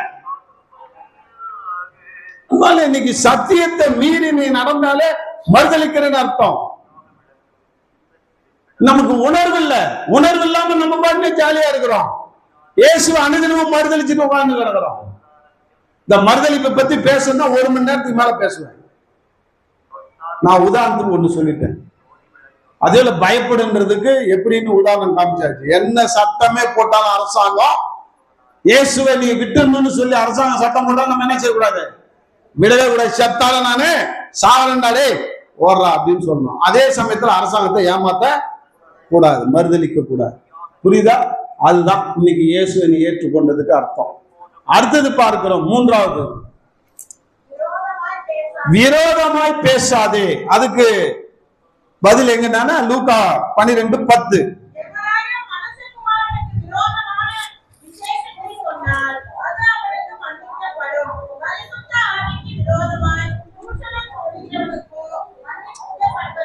பாருங்க அன்பாலே, இன்னைக்கு ஆண்டவர் சொல்றாரு, மனுஷகுமாரன் இயேசுவே அப்படின்னு கண்ணாம்னா திட்டினா கூட உனக்கு மன்னிக்கப்பட்டுருமா. பரிசுத்த ஆவியானவரை நீ தூஷித்தால் அது உனக்கு மன்னிக்கப்படாதுன்றார். அப்ப மூன்றாவது காரியம், பரிசுத்த ஆவியானவருக்கு விரோதமா பேசாத. இன்னைக்கு நிறைய திருச்சபைகள் இன்னைக்கு பரிசுத்த ஆவியானவரை ஏற்றுக்கொள்வதே கிடையாது. நிறைய திருச்சபைகள் பரிசுத்த ஆவியானவரை மறுதலித்துக் கொண்டிருக்கிறார்கள். கிறிஸ்தவர்கள் பரிசுத்த ஆவியானவரை கிண்டல் பண்றது, பரிசுத்த ஆவியானவரை ஏற்றுக்கொள்வதில்லை. இந்த மாதிரி பண்ணாத. நீ பரிசுத்த ஆவியானவருக்கு விரோதமாய் பேசுகிறவனாய் இருக்காத. அப்ப நீ பாக்கியவனாய் மாறுவ.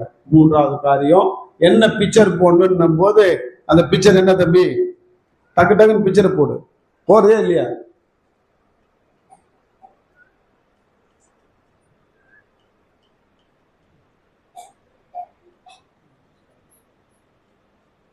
இது மறுதலிக்கிறது.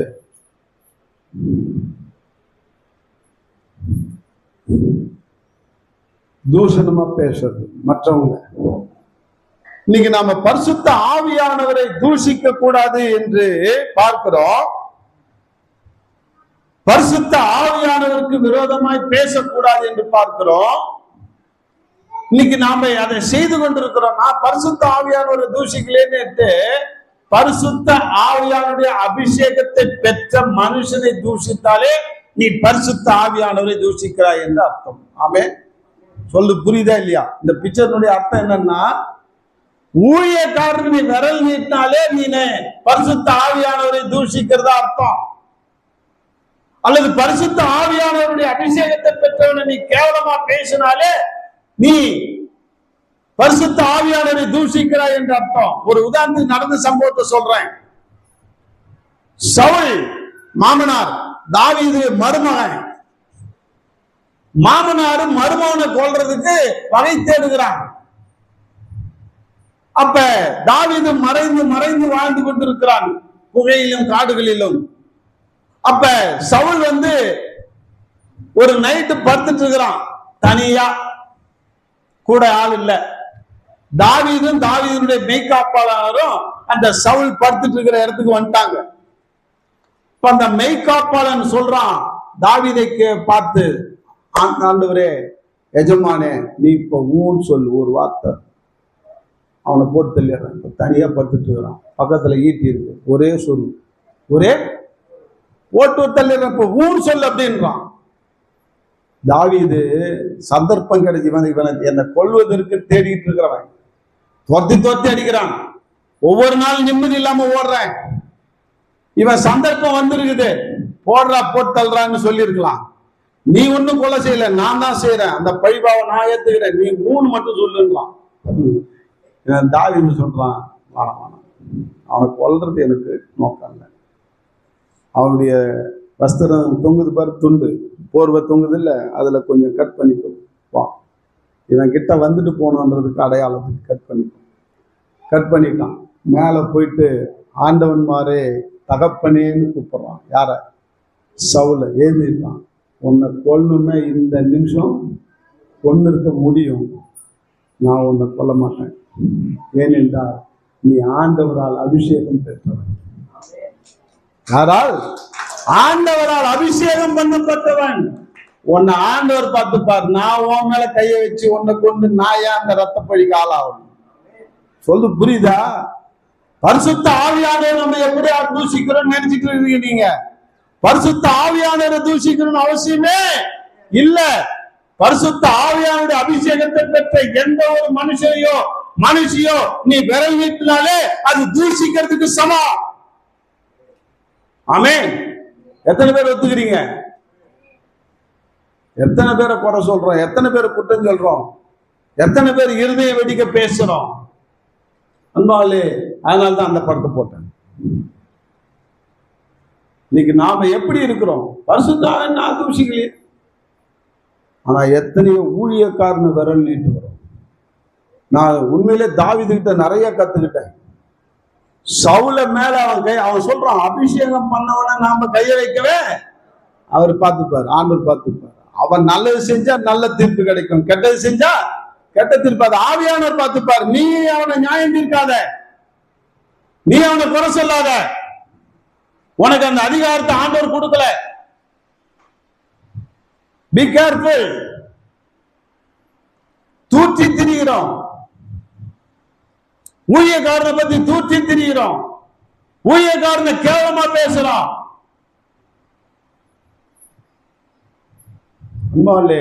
அதுதான் பரிசுத்த ஆவியானவரை தூஷிப்பதற்கு சமம். ஆமே. அடுத்தது நெக்ஸ்ட், தூஷிக்காத இருக்கிறவன் பாக்கியவான். தூஷிக்கிறவன் அயோக்கியம், பாக்கியவானே கிடையாது. பாக்கியத்தை இழந்து போறான். இழந்து போவாத. யார் பாக்கியவான்? கொஸ்டின் மார்க் உன் சிந்தனையில இருக்கணும். இந்த 3 காரியம் செய்ய, அதாவது ஆண்டவருக்கு மட்டும் பயப்படுறவன் பாக்கியவான், ஆண்டவரை மறுதளிக்காதவன் பாக்கியவான், ஆண்டவருக்காக உண்மையா வாழ்கிறவன் பாக்கியவான், ஆண்டுடைய பிள்ளைகளையும் ஆண்டவருடைய ஊழியக்காரர்களையும் மறுதளிக்காதவன், இன்னைக்கு தூஷிக்காதவன், விரோதமாய் பேசாதவன் பாக்கியவான். 4வது பாருங்க, பொருளாசை அற்றவன், பொருளாசை இல்லாதவன்.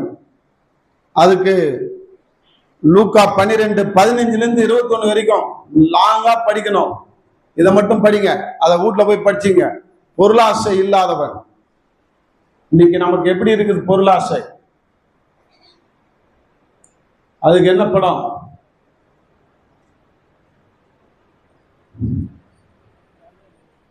அன்பாலே, இந்த பொருளாசை என்பது நம்மள நரகத்துக்கு கொண்டு போறதா இருக்குது.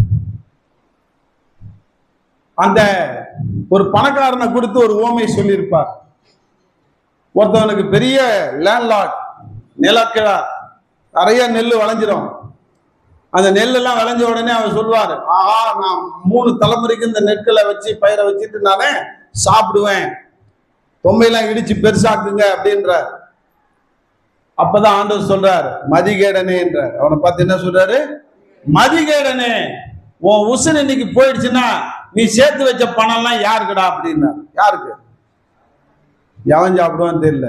அந்த மதிகேடு தான் இன்னைக்கு ஜெயலலிதா சேர்த்து வச்சுதா. உடநாடு எஸ்டேட்ல வாங்குச்சு, இங்க வாங்குச்சு, அங்க வாங்குச்சு, எங்கெங்க வாங்கி வச்சுச்சு. உள்ளார லாக்கர்ல அப்படியே பொக்கிஷமா இருந்தது, இன்னைக்கு செத்து போச்சு. இப்ப அந்த பொக்கிஷம் எல்லாம் யாருக்கு போச்சு? யாருக்கு போச்சு? அரசாங்கத்துக்கு போயிடுச்சு. எங்க போயிடுச்சு? வேற எவனும் தின்னு பார்க்கல. வேற திட்டுத்தனமா எவனா தின்னு பார்த்துருக்கலாம். யாரு?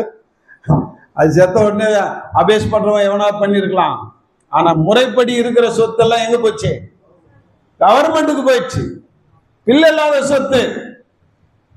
இன்னைக்கு அதேதான். இன்னைக்கு பொருளாசை நம்மள நரகத்துக்கு கொண்டு போயிடும். Be careful. அடுத்தது 5வது, கவலைப்படாதிரு. லூக்கா 12:22-26. கடகடன் வாசிங்க.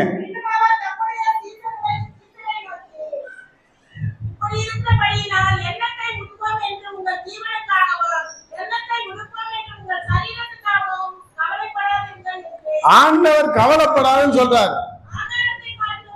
இன்னைக்கு நீ நாம என்ன செய்யறோம்? கவலைப்பட்டு உட்காந்துக்கிறோம். நல்லா எதுக்கு? சாப்பாட்டுக்கு, ட்ரெஸ்ஸுக்கு. காதாக கவனித்து பாருன்றார். ஓகே, போதும், அது போதும், கொடுங்க. இன்னைக்கு நாம என்ன செய்யறோம்னா எதுக்கு எடுத்தாலும் கவலைப்படுறோம். நம்முடைய டிராபேக் என்னது? கிறிஸ்தவர்களை பத்தி தான் நான் பேசுகிறேன். நீ மற்றவர்கள்லாம் இருக்கட்டும், கவலைப்படுறான், கவலைப்படாத, அதை பத்தி கவலை இல்லை. நீ கவலைப்படாத, நீ பாக்கியவனாய் மாறும். நான் கவலைப்பட்டு மூச்சு கொட்டிக்கிட்டே இருப்பேன் எப்ப பார்த்தாலும். மூச்சு கொட்டினாலே என்ன அர்த்தம்? கவலைப்படுறோன்னு அர்த்தம். இந்த கவலையை பிரதிபலிப்பு தான் மூச்சு. என்னம்மா, என்ன சமயம், என்ன செய்யுதுன்னே தெரியல. நேற்று தாண்டி கார குழம்பு வச்சேன், இன்னைக்கு எந்த குழம்பு வைக்கிறதுன்னே தெரியல. உனக்கு குழம்பு வைக்கிறதுக்கு கவலை, சாப்பாடை குறித்து கவலை, ட்ரெஸ்ஸை குறித்து கவலை. கிறிஸ்மஸ் வந்துச்சு, என் வீட்டுல ட்ரெஸ் எடுக்கல, என் பிள்ளைங்களுக்கு ட்ரெஸ் எடுத்து. இன்னைக்கு உன் கவலை என் கவலை எப்படி இருக்கு? வியாபாரம் இல்லையேன்னு கவலை, பிள்ளைங்களை படிக்க வைக்க முடியலையேன்னு கவலை, படிக்கிற பிள்ளைங்களுக்கு படிப்பு ஏறலேன்னு கவலை, சம்பாதிக்கிறவங்க சம்பாதித்தன பத்தலையேன்னு கவலை, கவர்மெண்ட் சம்பளத்தில் சம்பளம் ஏற்றி தரலேன்னு கவலை, ப்ரொமோஷன் வரலையேன்னு கவலை. இன்னைக்கு ஏகப்பட்ட கவலை, கவலையோ கவலை. கல்யாணம் ஆகாதவங்களுக்கு, கல்யாணம் ஆனவங்களுக்கு புள்ள பிறக்கலையேன்னு கவலை, புள்ளைய பெற்றவனுக்கு உருப்படியா வளரலையே, புள்ள கீழ்படியிலையேன்னு கவலை. புரியுதா? ஒவ்வொருத்தனுக்கு கவலை. வயசானவங்களுக்கு பிள்ளைங்க கவனிக்கலையேன்னு கவலை. கல்யாணம் கொடுத்து ஐயோ என் மருமக இருக்கணும், மருமக என் பிள்ளைக்கு கல்யாணம் ஆகணும், அப்புறமா கவலையா வரும். மருமக வந்தது மருமக அது ஏமா, அது பிசாசு, என்ன கவனிக்க மாட்டேன், ஒரு காப்பி தண்ணி கொடுக்க மாட்டேங்குது, சொல்தா இல்லையா? கவலை. நம்ம கவலைகள்லாம் எப்படி எப்படியே இருக்குது. என்னையும் பார்த்து ஆண்டவர் சொல்றாரு, மகனே கவலையே படாது, எதை குறித்தும் கவலைப்படாது. காக்காவை பாரு, பயிரை பாரு, எவ்வளவு நல்ல அருமையா இருக்கு. காக்கா கவலைப்படுதா? ஜாலியா பறக்கும். அந்த மாதிரி இரு. உண்மையிலே நான் கவலைப்பட்டு உட்காந்து என்னோட பேசின வார்த்தைகள் இதெல்லாம் அன்னைக்கு கவலைப்படாத விட்டுட்டேன். இன்னைக்கு கவலையே படக்கூடாது. எங்க விட்டாலும் எனக்கு தூக்கம் வரும். இப்பெல்லாம் முன்னெல்லாம் தூக்கம் வராது, இப்படி இப்படி தலை ஆடும், நைட்டு இப்படி இப்படி ஆடும், வேக வேகமா ஆடும், தூக்கமே வராது. ஏன்? கடன்காரனை நினைச்சு கவலை. நாளைக்கு எதுவும் வருவான், அவன் வருவான், திட்டுவான், என்ன செய்யறது ஒண்ணும் புரியல, ஏன்னா காசு இல்லை, என்ன செய்யறது? அதனாலே இப்படிப்பட்ட கவலை என்னை இன்னும் வீணாக்கிடுச்சு, விசுவாசத்துல வளர செய்யுது. ஆனா ஆண்டுடைய வார்த்தை நான் படிக்க படிக்க அந்த கவலை என்ற பிசாசு என்ன செஞ்சு என்னை விட்டு ஓடிச்சு. இப்ப நீ கவலைப்படாதவன் பாக்கியவான், கவலைப்படுகிறவன் பாக்கியவான் அல்ல. ஆமென். இப்ப நீ கவலைப்படாத இருக்கிற வரைக்கும் நீ பாக்கியவதியா பாக்கியவானா மாற முடியாது. கவலைப்படாம இரு. ஓகே, அடுத்தது என்ன? அது என்ன போடுப்பா டக்குன்னு. 6 மணியாவது. ராஜ்யத்தையே தேடுங்க. எனக்கு ஆண்டவர் சொன்னாரு கவலைப்படாதன்னு சொல்லி கொடுத்துட்டு அடுத்தது ஒண்ணு சொல்லி கொடுத்தாரு, ராஜ்யத்தையே தேடு. என்னத? அந்த ஏவை அண்டர்லைன் பண்ணுங்க. ராஜ்யத்தை ஏ ஏ ஏ ஏ சொல்லுங்க. அந்த ஏன்னு ஏன் சொன்னார்? அந்த ஏக்கு என்ன அர்த்தம்? ஹலோ, தமிழ் தெரிஞ்சவங்க சொல்லுங்க, ஏக்கு என்ன அர்த்தம்? அதேதான், ராஜ்யத்தையே, அதை மட்டும்தான் தேடணும், வேற எதையும் தேடக்கூடாது. இன்னைக்கு நீ நானும் எதையே தேடணும். அதுல செல்போன் வந்ததுலேருந்து கூகுள்ல போய் அதை தேடி இதை தேடி இதை தேடி இதெல்லாம் தேடினா குடிச்சவராதான் போகும். ராஜ்யத்தையே தேடுறோமா, அதை மட்டும்தான், ஆப்ஷன் வேற எதுவும் கிடையாது. ராஜ்யத்தையும் நீதியும் தேடு என்று மத்தேயுல சொன்னார். லூக்கால ராஜ்யத்தையே தேடு என்று சொல்லி இருக்கிறார். அன்பாலே இன்னைக்கு ராஜ்யத்தை தேடி இருக்கிறோமா? ராஜ்யத்தை தேடுறதுன்னா என்னங்க? சபைக்கு வர்றது, வேதம் வாசிக்கிறது, வார்த்தை கேட்கறது,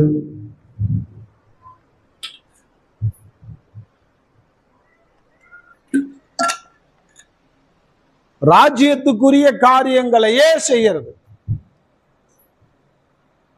ஆவிக்குரிய புத்தகத்தை படிக்கிறது, ஆண்டவரை பத்தி அடுத்தவங்களுக்கு போய் சொல்றது, இதை மட்டுமே சிந்தித்து கொண்டு அதையே தேடிக்கொண்டிருக்கிறதா ராஜ்யத்தையே. அதை நீ தேடினாலே உனக்கு ஆசீர்வாதம் தானா கிடைக்கும். எனக்கு கிடைச்சது. முதலாவதுன்ற அர்த்தத்தை நான் அறிந்து கொண்டேன். ராஜ்யத்தையும் படம் பிக்சர் என்ன, அதை போடு. ராஜ்யத்தையே தேடுவது அப்படின்றதுன்னா ஆண்டவருடைய காரியத்தை தவிர வேற எதுவுமே உனக்கு டைவர்ட் ஆகக்கூடாது. இன்னை வரைக்கும் 30 வருஷமா அதுதான் நான் செய்யறேன். ராஜ்யத்தை தான் முதலாவது வைக்கிறேன், அடுத்ததுதான் மீதி எல்லாம். உன் குடும்பம்லாம் அடுத்தது. உன் வேலை, உன் வித்து, உன் குடும்பம், உன்னுடைய சுயநலம் எல்லாமே அடுத்தது தான். ராஜ்யத்துக்குரிய காரியத்தை தேட ஆரம்பி. உன்னை ஆண்டவர் அளவில்லாமல் ஆசிர்வதிப்பார், கூடவே உனக்கு கொடுப்பார். ஆமே, எல்லாத்தையும் கூட கொடுப்பார். எதெல்லாம் நீ குறைவுபட்டு இருக்கிறியோ, எந்தெந்த ஆசீர்வாதத்துல நீ குறைவுபட்டிருக்க, ஒரு ரகசியத்தை சொல்லித்தரேன். இந்த ராஜ்யத்தை தேடுவதற்கு முதல் பட்சத்தை இடம் கொடு, ஆண்டவர் நிச்சயமா எல்லாத்தையும் கூட கொடுப்பார். ஆமே, எனக்கு கற்றுக் கொடுத்த ஃபார்முலா உங்களுக்கு கற்றுக் கொடுத்துட்டேன். அடுத்தது பாருங்க, 8 விழித்திரு. சொல்லுங்க. 7 பரலோக ராஜ்யத்தில் சம்பாதிக்கிறோம், பொக்கிஷத்தை சேர்த்து வைக்கிறேன். அதை மட்டும் படிக்கலாம். 12, 33, 34. உங்களுக்கு உள்ளவைகளை விற்று பிச்சை கொடுங்கள். படம் போட்டியா?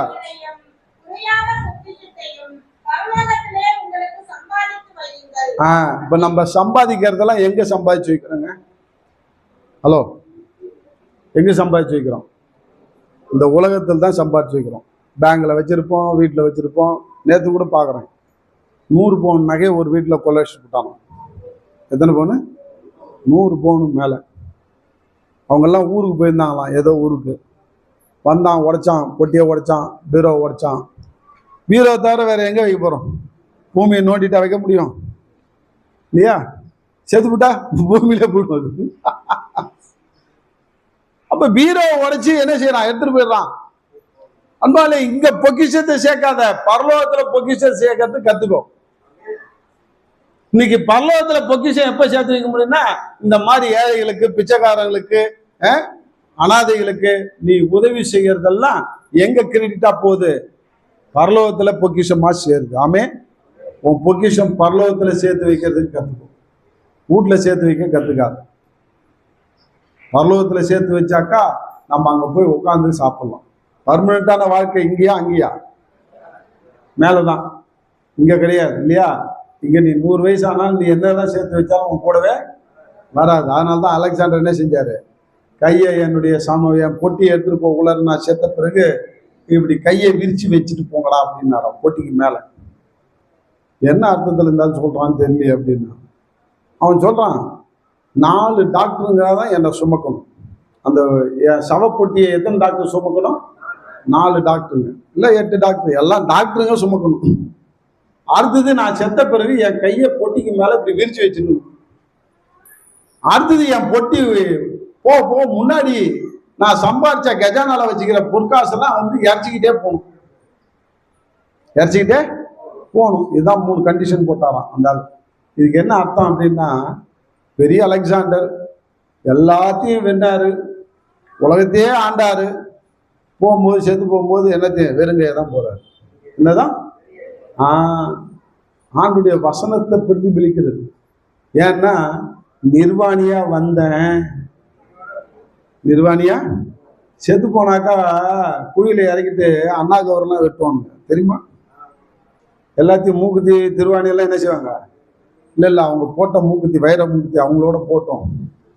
அவங்க போட்ட 10 பவுன் நகை அப்படியே அந்த வலையில் அப்படியே பிளேஸ்ட்டு விட்டு போயிட்டோம் அப்படின்னு போய்ப்பாங்களா?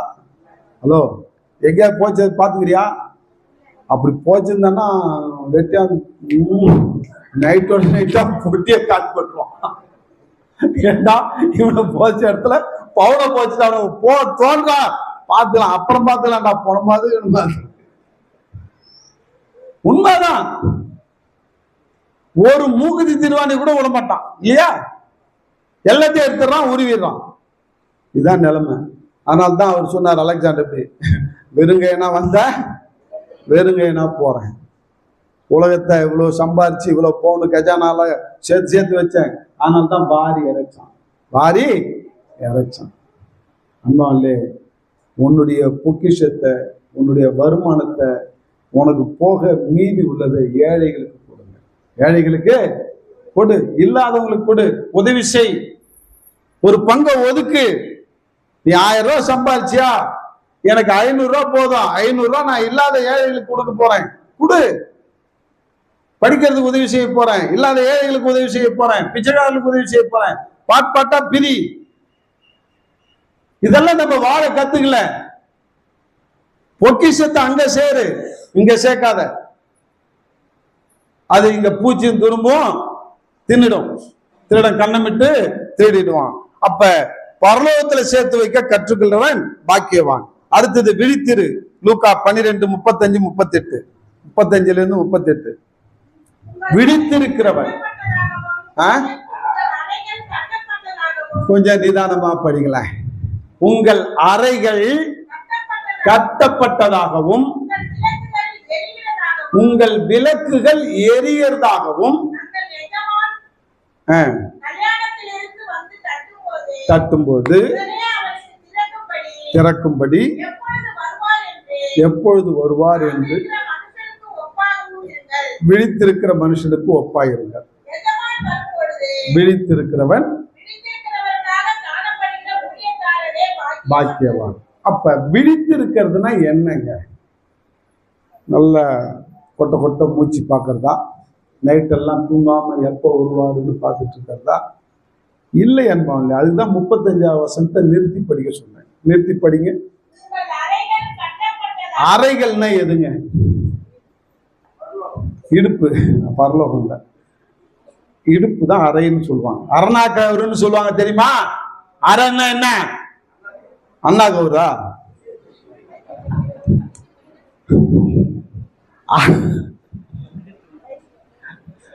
அறை என்றால் இடுப்பு பகுதி. வேட்டி கட்டுவோம், பேண்ட் போடுறோம்ல, இடுப்புல புடவை கட்டுறோம்ல, இடுப்புல. இடுப்புன்னு பேர். என்னது? அறை என்றால் இடுப்பு. இடுப்புல தான் கட்டுறது துணியெல்லாம், மானம் தெரியாம இருக்க. புரியுதா சொல்றது? ஆமா. அசிங்கமா நம்முடைய நிர்வாணம் தெரியாம இருக்கிறதுக்கு இடுப்புல தான் துணியை கட்டுவோம். அது பேர் தான் அறைன்னு சொல்லுவாங்க. அதனால்தான் அது அரணா கவுருன்னு சொன்னாங்க. புரியுதா சொல்றது? ஓகே, அதெல்லாம் விட்டுரு. இப்ப இங்க அறை அப்படின்னும் பொழுது அறையை என்ன சொல்லுங்க? கட்டப்பட்டதாகவும். என்ன இது? என்ன சொல்ல வராரு ஏசாண்டவர் அப்படின்னும் போது இது ஆவிக்குரிய அர்த்தம் என்ன அப்படின்னா, எபேசியர் 5ஆம் அதிகாரம். இதை கொஞ்சம் நல்லா டீப்பா தான் தியானிச்சேன். இதுல நல்ல அர்த்தம் உள்ளது. எபேசியர் 6ஆம் அதிகாரம் கொஞ்சம் எடுத்து படிங்களேன். எபேசியர் 6ஆம் அதிகாரம் 14ஆவது வசனம் படிங்க. போதும். சத்தியம் என்ற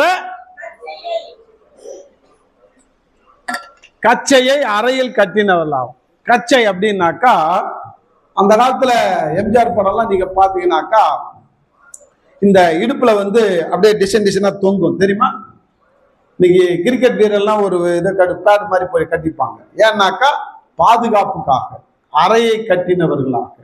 அப்ப சத்தியம் என்ற கச்சையை, அந்த துணியை, கச்சை என்றால் துணின்னு வச்சுக்கோ, துண்டை, ஷீல்டை, அந்த கச்சை என்ற ஷீல்டு அறையில கட்டினவர்கள்னா சத்தியம் அப்படின்னாக்கா, சத்தியம்னா எதுக்கு ஈக்குவல்? வசனம். சொல்லுங்க. வசனத்தை நாம் அணிந்து கொண்டவர்களாக. சொல்லுங்க. எப்படி ஆயத்தமா இருக்கணும்னா, நம்ம விழிப்பா இருக்கணும்னா என்னன்னாக்கா, வசனம் என்ற காரியத்தை நாம எப்பயுமே அதை நாம கடைபிடிக்கிறவர்களா இருக்கணும். அதான் கட்டினவர்கள்.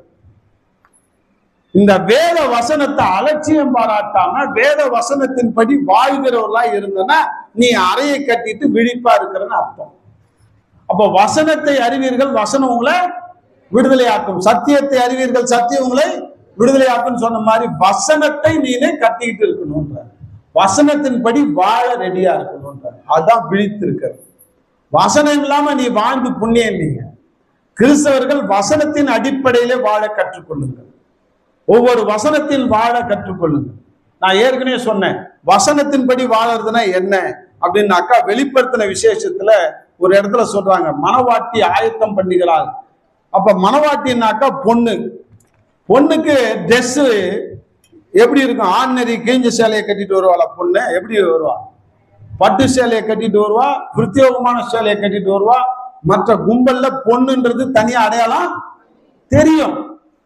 அப்ப அதுல சொல்றது, பரிசுத்தவான்களுடைய நீதிகளை அவள் மெல்லிய வஸ்திரமாக தரித்து கொண்டாள் என்று போட்டிருக்கு. அப்ப பரிசுத்தவான்களுடைய நீதி எது அப்படின்னாக்கா, பரிசுத்தவான்கள் வாழ்ந்த வாழ்க்கை தான் வசனம். இப்ப ஆபிரகாம் பரிசுத்தமாய் வாழ்ந்தார். ஆபிரகாமுக்கு நீதியா என்னப்பட்டது? விசுவாசம். அப்ப விசுவாசம் என்பது வசனம். அந்த விசுவாசத்தை நீ தரித்து கொண்டிருக்கிறாயா? விசுவாசத்தின்படி வாழ்கிறாயா? யோசேப்புக்கு நீதியா எண்ணப்பட்டது பரிசுத்தம். அந்த பரிசுத்தத்தை நீனே அந்த வசனத்தை தரித்து கொண்டிருக்கிறாயா? அன்பு என்ற வசனத்தை தரித்து கொண்டிருக்கிறாயா? அறையில கட்டி கொண்டிருக்கிறாய். அதான் விழித்திருக்கிறது. கிறிஸ்தவர்களே, ஆண்டவர் சொன்ன வசனத்தின்படி நீ வாழறதா விழித்திருக்கிறது. அடுத்தது ஒரு வார்த்தை சொன்னாரு, விளக்குகள் எரியறதாயும் என்று சொன்னார். விளக்குகள் 35வது வசனத்துல விளக்குகள் எரியறதாயும் என்றால் என்ன அர்த்தம் அப்படின்னாக்கா, இந்த 10 கன்னிகை படம் போட்டுருக்காங்க, பாத்துக்கிறீங்களா? இல்ல 5 கன்னிகை என்ன செஞ்சாங்க? விளக்குகள் அணைந்து போயிடுச்சு. ஏன்? எண்ணெய் இல்ல, எண்ணெய் எடுத்துட்டு போல அவங்க. ஆனா 5 புத்தி உள்ள கன்னிகைகள் விளக்கு எடுத்துட்டு போனாங்க, கூடவே என்ன செஞ்சாங்க? எண்ணெயை எடுத்துட்டு போனாங்க. விளக்குல எண்ணெய் ஆக ஆக இவங்க வச்சிருக்கிற எண்ணெயை ஊத்தி ஊத்தி விளக்க எரிய வச்சாங்க. மணவாளன் வந்தாங்க, போயிட்டாங்க. ஆனா எண்ணெயை கொண்டு போகாத அந்த புத்தியற்ற கன்னிகள், நம்மள மாதிரி கிறிஸ்தவர்கள் இன்னைக்கு விட்டு ஓட்டிட்டு ஆண்டவரை தெரியாம இருக்கிறாங்க. இன்னைக்கு அவஸ்தைப்படுறான். எண்ணெய் வாங்க போக்குள்ளார வந்துட்ட. இன்னைக்கு நீ புத்தி உள்ளவளா இருக்க போறியா, புத்தியற்றவனா இருக்க போறியா? எண்ணெய் என்பது அபிஷேகம். ஆமே. விழித்திருக்கிறது என்பது என்னன்னாக்கா, வசனத்தை நீ வாழறதும், அபிஷேகத்தை பெற்று அதுக்கு வசனத்துக்கு வாழறதுக்கு ஆவியானவருடைய அபிஷேகத்தை துணையாக பெற்றிருக்கிறது தாங்க இந்த வசனம் குறிக்குது. இதுதாங்க விழிப்பு. விழித்திருக்கிறதுனா கொட்ட கொட்ட விழித்திருக்கிறது கிடையாது. நீ ஒவ்வொரு கிறிஸ்தவனும் ஆண்டுடைய வசனத்தின்படி வாழணும். அந்த வசனத்தின்படி வாழறதுக்கு உதவி செய்யறது பரிசுத்த ஆவியானவர். நீ கண்டினியூவா வசனத்தின்படி வாழறதுக்கு பரிசுத்த ஆவியானவர் என்ற எண்ணெய் அவசியம் தேவை. அந்த எண்ணெய் இருந்தா தான் நீ எரிய முடியும். ஆமே. இப்ப புரியுதா, புரியலையா? விழித்திருக்கிறது இதுதான். இந்த மாதிரி இருந்தா நீ பாக்கியவனாய் மாறலாம். அடுத்தது 9வது கடைசியா, ஆயத்தமாய் இருக்கிறவன் யாரு? அதுக்கு லூக்கா 12:40 படிங்க. ஆயத்தமாய் இருக்கிறவன், நீங்கள் நினையாத நாளிலே மனுஷகுமாரன் வருவான். அவ்வளவுதான். 9வது ஆயத்தமா இருக்கிறது. எப்படி ஆயத்தமா இருக்கிறதுனா என்னன்னா, ரெடியா இருக்கிறதுன்னு சொல்றது.